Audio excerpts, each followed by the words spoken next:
आज के कार्यक्रम में मेरे साथ मंच पर उपस्थित मोदी जी की मंत्रिपरिषद में मेरे साथी श्रीमान BL वर्मा जी, देवेंद्र कुमार सिंह जी सचिव सहकारिता, श्री संदीप कुमार नायक जी NCDC के प्रबंध निदेशक, श्री विजय कुमार जी अपर सचिव सहकारिता और देश भर से सहकारिता आंदोलन से जुड़े हुई संस्थाओं के प्रतिनिधिगण, राज्य सरकार के कोऑपरेटिव रजिस्ट्रार्स और आए हुए सभी भाइयों और बहनों, मैं आज 2 दिन के राष्ट्रीय सम्मेलन में आप सभी का मनपूर्वक स्वागत करता हूं।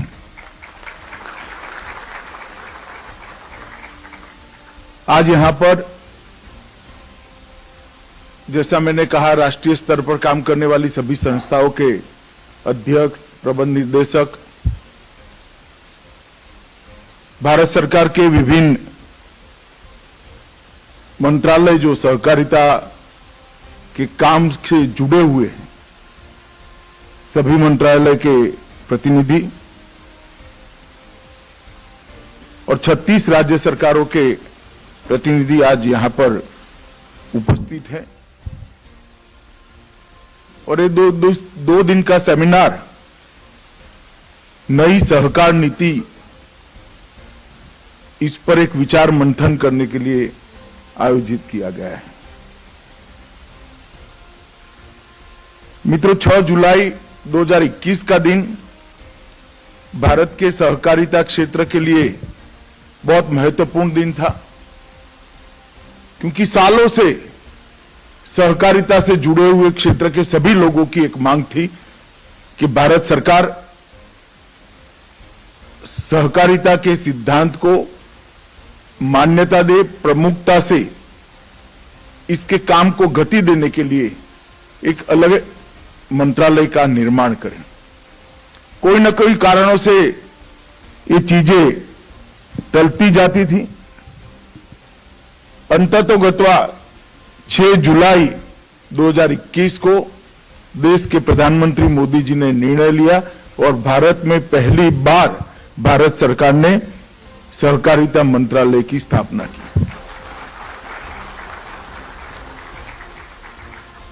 इसके पीछे उद्देश्य बहुत स्पष्ट है। कानून की दृष्टि से देखें तो लगभग 1904-5 से देश में सहकारिता का अस्तित्व है और इसको अलग दृष्टि से देखें तो हमारे यहां सहकारिता का विचार सदियों पुराना है। हर क्षेत्र के अंदर सहकारिता के सिद्धांतों के आधार पर भारत में काम होता रहा, परंतु कानून की जब रचना हुई तब से अगर इसको जोड़ ले तो भी लगभग 100-125 साल का कालखंड सहकारिता का भारत में प्रादुर्भाव होने से हो गया। और ये 100-125 साल की यात्रा में एक तो गौरवपूर्ण योगदान भी सहकारिता का रहा, इसके साथ साथ ग्रामीण विकास और गरीब व्यक्तियों को रोजगारी देने में, सम्मानपूर्वक वो उनका जीवन जी पाए, ऐसा एक आर्थिक मॉडल बनाने में कोऑपरेटिव का एक बहुत बड़ा रोल रहा।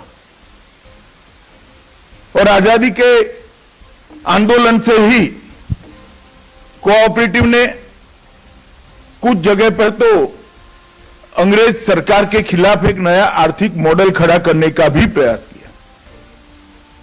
और आजादी के बाद तुरंत ही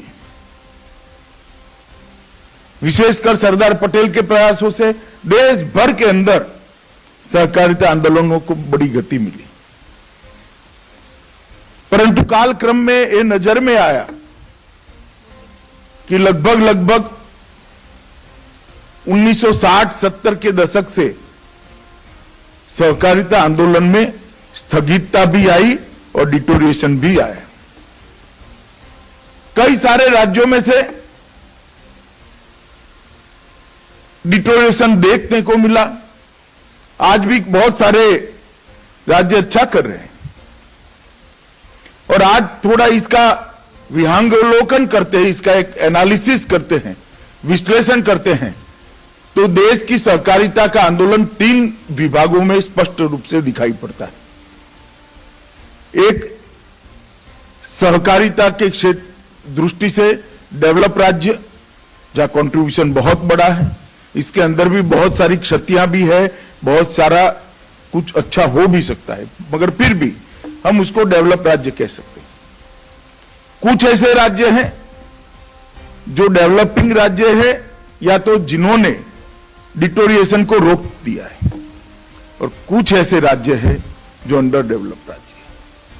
ये तीनों क्षेत्र, तीनों जो भाग पड़ गए हैं भारत में सहकारिता आंदोलन के, इसका सम विकास होना,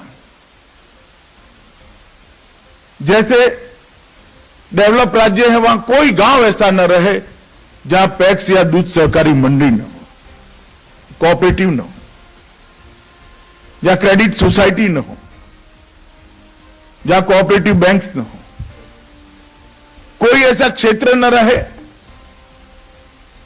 जहां पर कोऑपरेटिव की संभावना हो और कोऑपरेटिव की रीच न हो, जैसे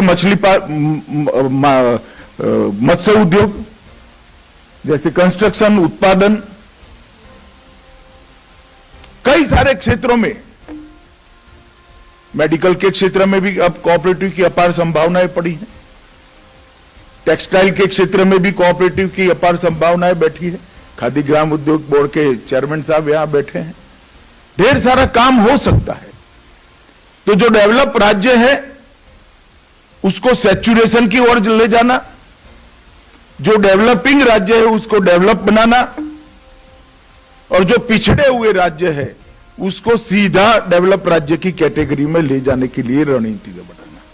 अगर ये करते हैं तो आने वाले 20-25 साल में हम सहकारिता क्षेत्र को एक नई ऊंचाई तक पहुंचा सकते हैं, और देश के विकास में बहुत बड़ा हिस्सा कोऑपरेटिव सेक्टर का हो, इस प्रकार की स्थिति का हम निर्माण कर सकते हैं।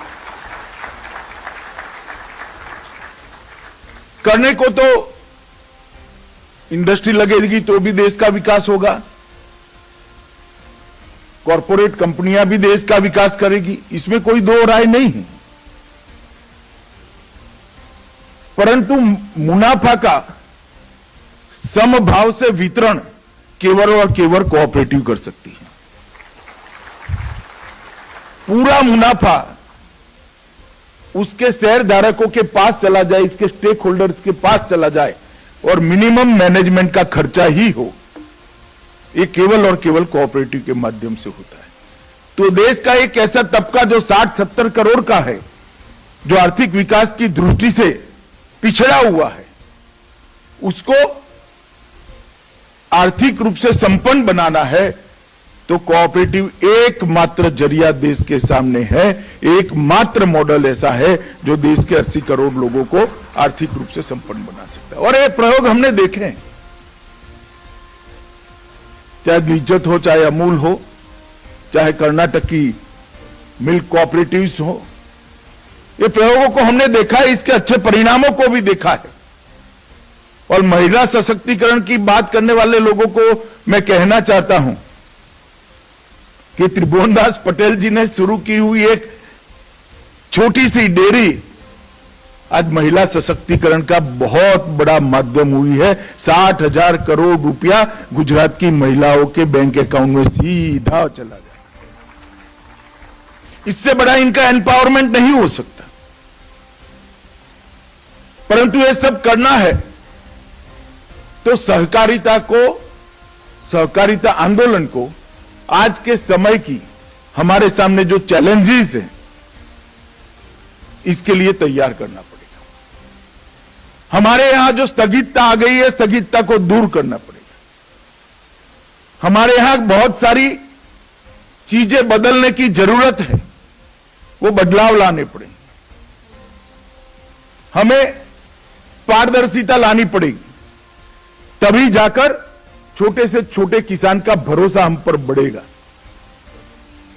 हमें चुनाव के अंदर लोकतांत्रिक मूल्यों को कानून के तहत स्वीकारना पड़ेगा, तब जाकर पोटेंशियल जो पड़ा है उनको प्लेटफॉर्म मिलेगा।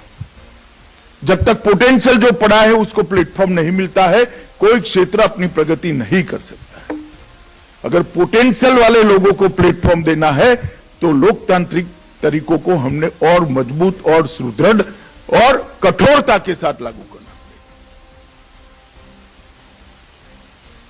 हमने प्रोफेशनलिज्म को एक्सेप्ट करना पड़ेगा।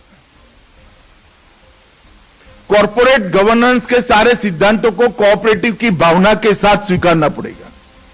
मैं मेरे वाक्य को फिर से रिपीट करना चाहता हूं। कॉर्पोरेट गवर्नेंस के सारे सिद्धांतों को कोऑपरेटिव की भावना के साथ हमने चरितार्थ करना पड़ेगा, स्वीकारना पड़ेगा। हमारे देश में कई ऐसे मॉडल बने हैं, इफ्को हो, अमूल हो, जो चलते तो है कॉर्पोरेट गवर्नेंस के सिद्धांतों के आधार पर, मगर उन्होंने कोऑपरेटिव की भावना को भी अक्षुण्ण रखा है और आज इसी तरह से कोऑपरेटिव के रूप में काम। इस प्रकार के मॉडल हमने खड़े करने पड़े। सहकारी संस्थाओं को कार्यपूंजी के लिए और प्लांट एंड मशीनरी के लिए ढंग से लोन मिल जाए, वर्किंग कैपिटल और प्लांट एंड मशीनरी दोनों का लोन ढंग से मिल पाए, इसके लिए भी हमने इंफ्रास्ट्रक्चर खड़ा करना पड़ेगा। और अभी हमारे एमडी एनसीडीसी ने कह दिया कि एक नए लेजिस्लेशन की जरूरत है। ये इनका निजी नीचा विचार है, भारत सरकार इससे इत्तेफाक नहीं करती। मैं बहुत स्पष्ट करना चाहता हूं, हमारे संविधान के अंदर जो स्थिति है वो हमारे लिए बाधक नहीं है। स्टेट और सेंट्रल दोनों का सब्जेक्ट बनाया हुआ वो ठीक ही है। Multi state cooperative society centre देखेगा और स्टेट की कोऑपरेटिव सोसाइटी को स्टेट देखेगा, इसमें कोई बदलाव की जरूरत नहीं। मगर राज्यों के कानून के अंदर संवाद से समानता नहीं लाई जा सकती क्या? हम अगर कोऑपरेटिव के सिद्धांत को एक्सेप्ट करते हैं तो राज्यों के कानूनों के अंदर संवाद कर समानता लानी पड़ेगी, तभी सभी राज्यों की कोऑपरेटिव को हम एक समान बल दे पाए।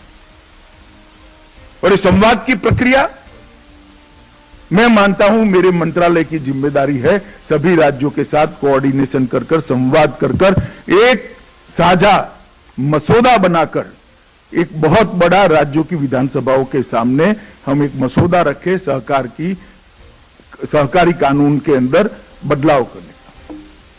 और मैं मानता हूं यह हो सकता है, क्योंकि सहकारिता शब्द ही सह और कार्य, ये दो शब्दों की एक साथ मिलने से हुआ है। इसकी व्युत्पत्ति में पीछे जाते हैं तो बहुत सारी चीजें निकलती है, मगर आज मैं इसकी टेक्निकलिटी में नहीं जाना चाहता। एक साथ काम करने से सारे इश्यू पर हम काम कर सकते हैं। मैं इसलिए आग्रह से कहना चाहता हूं कि जो लोग भी सुझाव दें, हमारे संवैधानिक प्रावधान के बेसिक्स पर छेड़खानी नहीं करनी चाहिए। केंद्र और राज्य दोनों का यह विषय रहना चाहिए। मल्टी स्टेट कोऑपरेटिव सोसाइटी वो केंद्र का विषय है, सहकारी संस्था राज्य का विषय है। और 97वें संविधान संशोधन ने जो स्थिति की है, मुझे लगता है कि कोऑपरेटिव की चैलेंजेस को पहुंच पाने के लिए बहुत पर्याप्त है। हमारी विभिन्न पंचवर्षीय योजनाओं में भी सहकारी समितियों, सार्वजनिक क्षेत्र और प्राइवेट क्षेत्र के लिए संतुलन बनाने के लिए सुझाव दिए हैं, मगर दुर्भाग्य की बात है कि इस सुझावों पर से अभी किसी ने फाइल पर से धूल को भी हटाने का काम नहीं किया। जस के तस पड़े हैं। मोदी जी ने मंत्रालय बनाने के बाद इस पर काम शुरू हुआ है। 4 पंचवर्षीय योजनाओं में इस पर डिटेल चैप्टर लिखे गए हैं, मगर दुर्भाग्य से इस पर कोई काम नहीं हुआ। मैं आपको आश्वस्त करना चाहता हूं कि यह काम निश्चित रूप से होगा। मैं जब कह रहा हूं कि नई सरकारी नीति की आवश्यकता है, उस वक्त हमें कोई अपराध भाव से या लघुता ग्रंथि से अपने परफॉर्मेंस को देखने की जरूरत नहीं है।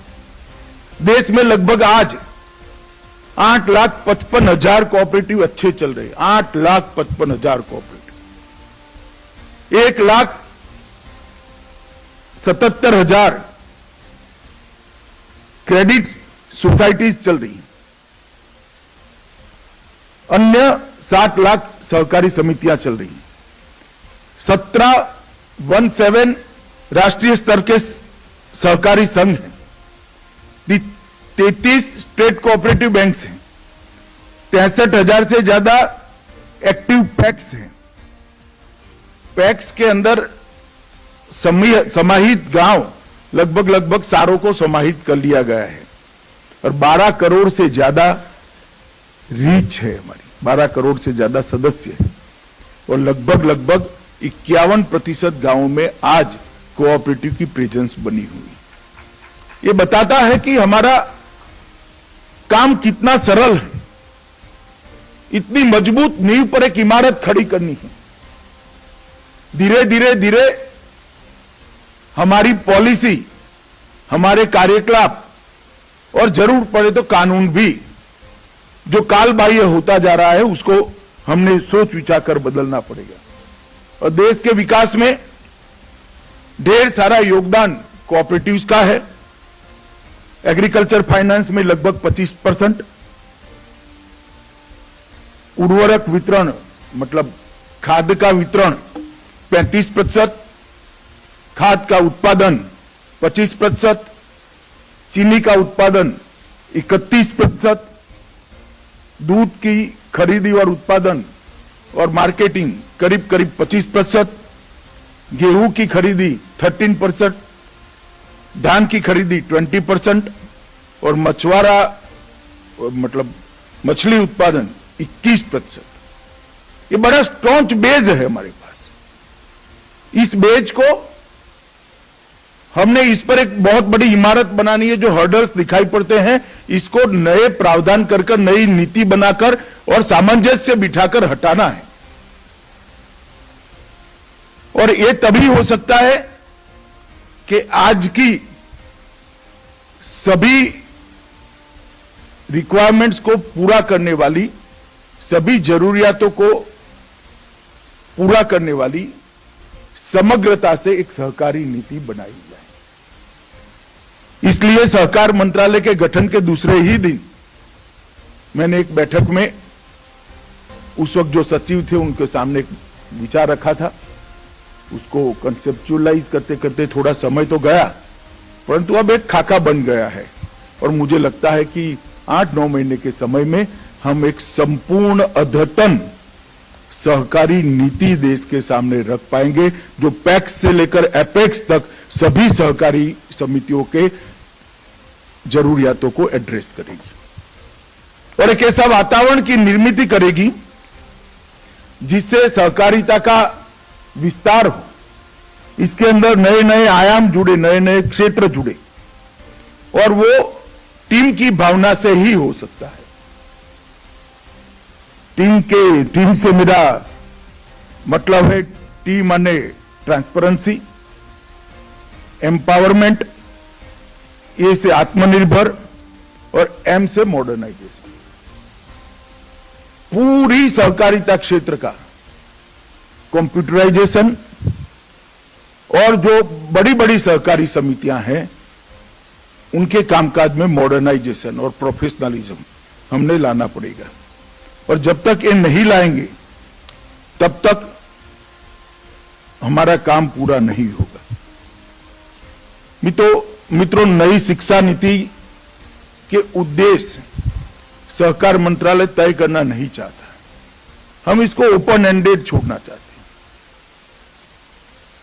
2 ही दिन में सहकार विभाग की वेबसाइट पर सहकारिता नीति के सुझावों के लिए एक जगह खोल दी जाएगी। इसमें देश की सभी भाषाओं में सुझावों को हम निमंत्रित करेंगे। परंतु मेरे सामने जो कोऑपरेटिव सेक्टर में काम करने वाले सहकारिता के कार्यकर्ता बैठे, इनकी जिम्मेदारी है।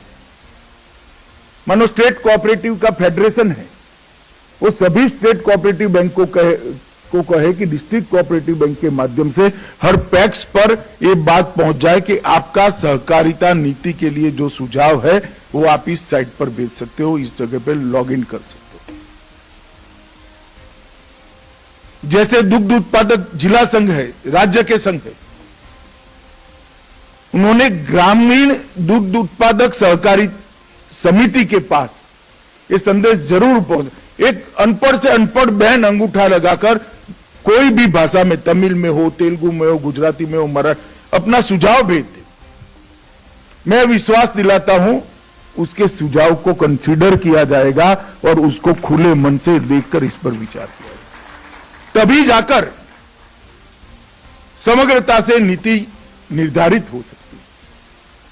और इसमें जब तक कोऑपरेटिव सेक्टर के लोग, दिलीप भाई भी बैठे हैं, राष्ट्रीय सहकारी संघ जब तक इनिशिएटिव नहीं लेगा, सभी सहकारी समितियों पर तक ये बात नहीं पहुंचेगी। और माफ करना, मैं भी रहा हूं राज्य स्तर की सहकारी समितियों में, हम सब दिक्कतों को समझने में बहुत छोटे हैं। दिक्कतें आती है ग्रामीण सहकारी समिति चलाने वाले लोगों को,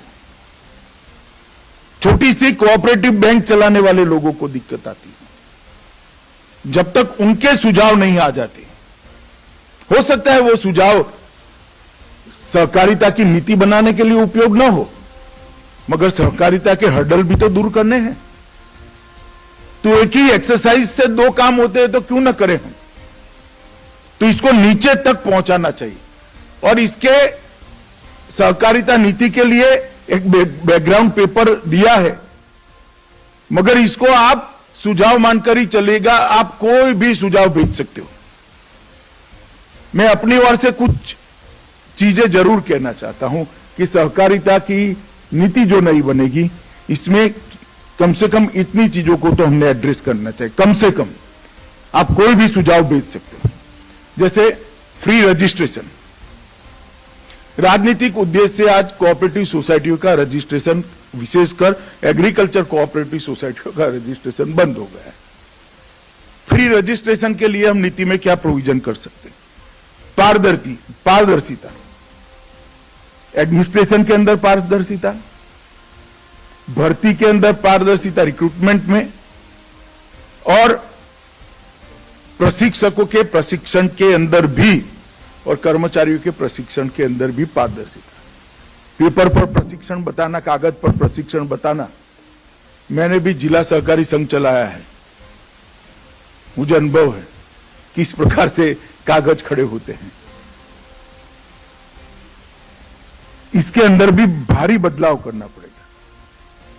पारदर्शिता के लिए, कंप्यूटराइजेशन के लिए भी सुझाव चाहिए, और लोकतांत्रिक पद्धति से चुनाव हो।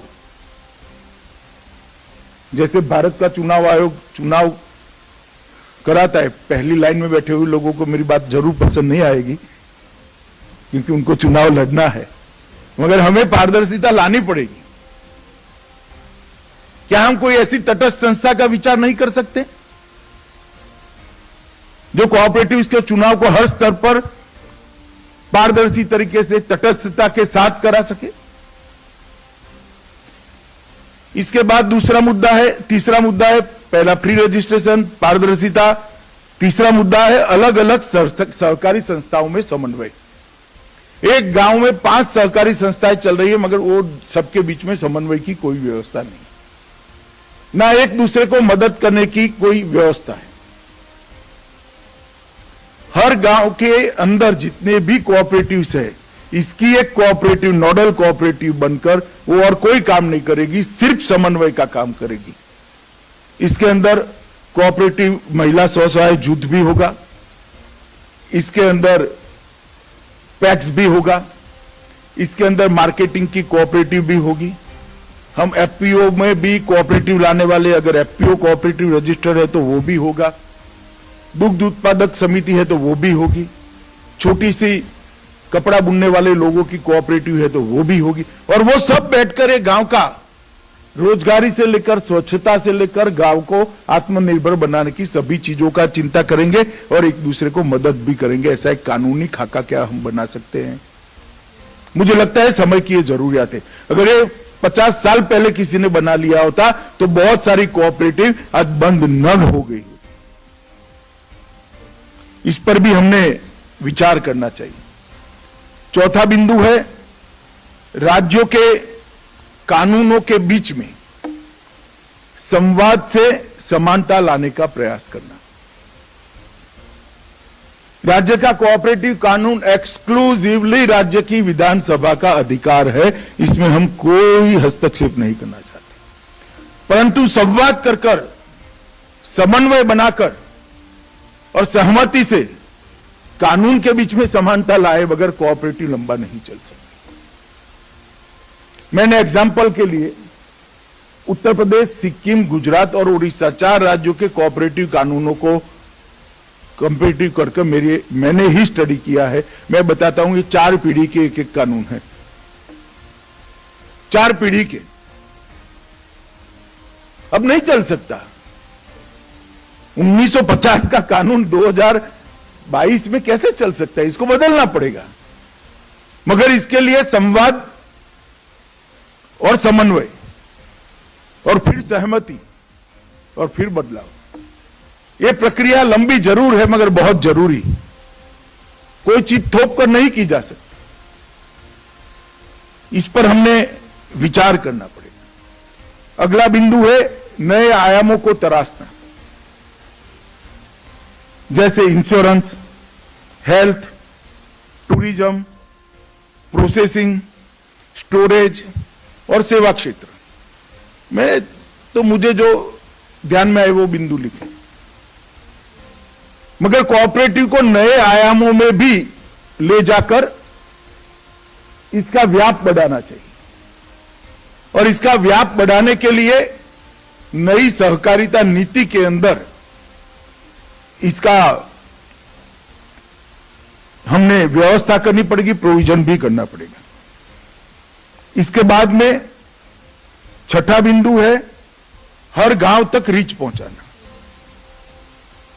मैं आज इतने सारे कोऑपरेटिव सेक्टर के दिग्गज बैठे हैं, मैं सबको कहना चाहता हूं कि मोदी जी ने कहा है कि अमृत महोत्सव के वर्ष के अंदर हर क्षेत्र ने अपना एक लक्ष्य तय करना चाहिए।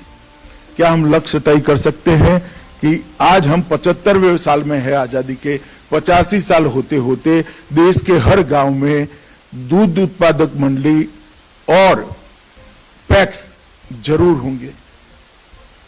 इतना मिनिमम कर सकते हैं, एक क्रेडिट सोसाइटी भी बना लेते हैं, तो मैं मानता हूं कि देश के आर्थिक विकास और 70 करोड़ लोग जो विकास की रेस में पीछे पड़ गए, दौड़ में बहुत पीछे रह गए, वो 70 करोड़ लोगों को सम्मानजनक जीवन देने में सहकारिता सफल हो सकती है। तो गांव तक हमारी रीच पहुंचानी होगी। निष्क्रिय पैक्स को सक्रिय बनाने के लिए या तो इसको लिक्विडेशन में ले जाकर नए पैक्स की रजिस्ट्रेशन की परमिशन देने के लिए राज्यों ने इनिशिएटिव लेने पड़ेंगे, या तो उसको पुनर्जीवित करो एडमिनिस्ट्रेटर रखकर, थोड़ा सहायता देकर, या तो फिर लिक्विडेट ही कर दो और नई समिति बनाओ। स्थगितता नहीं कर सकते। हर गांव के अंदर रीच बढ़ाना ये हमारी नई पॉलिसी का लक्ष्य होना चाहिए। गांव को आत्मनिर्भर और मजबूत बनाना भी हमारा सहकारिता नीति का लक्ष्य होना चाहिए। किसान की आय 2 गुना करना भी सहकारिता नीति का ही लक्ष्य होना चाहिए और सभी प्रकार की सहकारिता की संस्थाओं को आर्थिक रूप से मजबूत बनाने के लिए भी सहकारी नीति में इसका प्रावधान होना चाहिए। मैं एक आउटलाइन रख रहा हूं आपके सामने, कोई मर्यादा नहीं रख रहा हूं, ये सीमा नहीं है, सोचने के लिए बिंदु है। इसके अलावे भी सारे सुझावों का स्वागत है, परंतु एक परिपूर्ण और आज के समय के लिए उपयुक्त सहकारिता नीति अगर हम बनाते हैं तो मैं मानता हूं कि मोदी जी के $5 ट्रिलियन के जो इकोनॉमी का लक्ष्य है और किसानों की आय 2 गुना करने का लक्ष्य है, हम उनकी अपेक्षा से कई गुना ज्यादा योगदान देश के अर्थतंत्र में कर सकते हैं। और इस स्पिरिट के साथ यहां राष्ट्रीय सहकारी संघ के अध्यक्ष जी बैठे हैं, इस स्पिरिट के साथ हर जिले में तय किए हुए कोऑपरेटिव के हमारे आंदोलन के नेताओं को जाना पड़ेगा, उनको इकट्ठा करना पड़ेगा, इसके अंदर नई आशा का संचार करना पड़ेगा, निराशा को दूर कर आशा का संचार करना पड़ेगा, उनकी गतिविधियों में प्राण फूंकना पड़ेगा, तब जाकर ये हो सकता है। सिर्फ सरकार के नीति बनाने से नहीं होगा। और मैं आप लोगों को विश्वास दिलाता हूं, कोऑपरेटिव क्षेत्र के कार्यकर्ता के नाते मैं भी कंधे से कंधा मिलाकर आप लोगों के साथ पूरी मेहनत करने के लिए तैयार। हमारा बेस बन चुका है, अब कुछ समय के अंदर आप क्षेत्र की इस नए विभाग की गतिविधियों को बहुत स्पीड के साथ देखेंगे। परंतु ये स्पिरिट को दिल्ली के इस सभागार में, डीआरडीओ सभागार में भाषण देने से नहीं हो सकता, इसको नीचे तक, पैक्स तक पहुंचाना, पैक्स के मेंबर तक पहुंचाना, तभी जाकर ये हो सकता है। आज परिचर्चा के 6 विषय लिए गए हैं, जिसमें मुख्यत्वे कानूनी ढांचा, नियामक नीति, परिचालन की बाधाएं, केंद्रीय रजिस्ट्रार और राज्य रजिस्ट्रार के साथ संवाद और समन्वय। दूसरा विषय है सहकारी सिद्धांतों और लोकतांत्रिक सदस्य नियंत्रण, पारदर्शिता, लोकतांत्रिक नियमों का पालन। तीसरा विषय है बुनियादी ढांचे को मजबूत करना, इक्विटी के आधार को मजबूत करना, विविधीकरण, उद्यमिता को बढ़ावा देना, ब्रांडिंग, मार्केटिंग की नई योजना बनाना और टेक्नोलॉजी को एक्सेप्ट करना, स्वीकारना, क्रेडिट गारंटी फंड ट्रस्ट की निर्मित करना। चौथा विषय है प्रशिक्षण, शिक्षा का आदान प्रदान और सदस्यों के प्रशिक्षण की व्यवस्था को नीचे तक पहुंचाना। और पांचवा विषय है नई सहकारी समितियों की रचना और उसको बढ़ावा देना। और छठा विषय बनाया है आज के ये 2 दिन के परिसंवाद का, सामाजिक सहकारिता को बढ़ावा देना। मगर ये 6 के 6 विषय मैंने जो शुरुआत में 8 बिंदु कहे हैं, 9 बिंदु कहे, 9 बिंदु में समाहित है। और इस पर चर्चा करते करते नई बातें जो आ सकती है उसको हम एक्सेप्ट करेंगे। मैं बड़ी आशा के साथ आज यहां पर आया हूं मित्रों। ये 2 दिन का परिसंवाद हमारे लोगों ने संपूर्ण सहभागिता के साथ करना चाहिए और इससे जो विचार मंथन के बाद अमृत निकलेगा, एक नई नीति बनाएगा। इसको हम सार्वजनिक भी करने वाले। मेरा तो आग्रह है कि पैक्स से भी सुझाव आने चाहिए, ग्रामीण दूध उत्पादक मंडली से भी सुझाव आने चाहिए, तभी जाकर ये सर्वस्पर्शीय, सर्वसमावेशक सहकारिता नीति बन सकती है और आज की जरूरियातों को हिसाब से सहकारिता नीति बन सकती है। मुझे पूरा भरोसा है हम सब साथ में मिलकर सहकारिता क्षेत्र से मोदी जी की जो अपेक्षाएं हैं वो पूरा करने में सफल होंगे और सहकारी क्षेत्र एक तीसरा मॉडल आर्थिक विकास का निश्चित रूप से बनेगा, इसका मुझे भरोसा है। आप सबका साथ, आप सबका सहकार भी चाहिए और ये 2 दिन के कार्यक्रम में आप सभी लोग मनोयोग से भाग ले, ऐसी विनंती कर मेरी वाणी को विराम देता हूं। वंदे मातरम।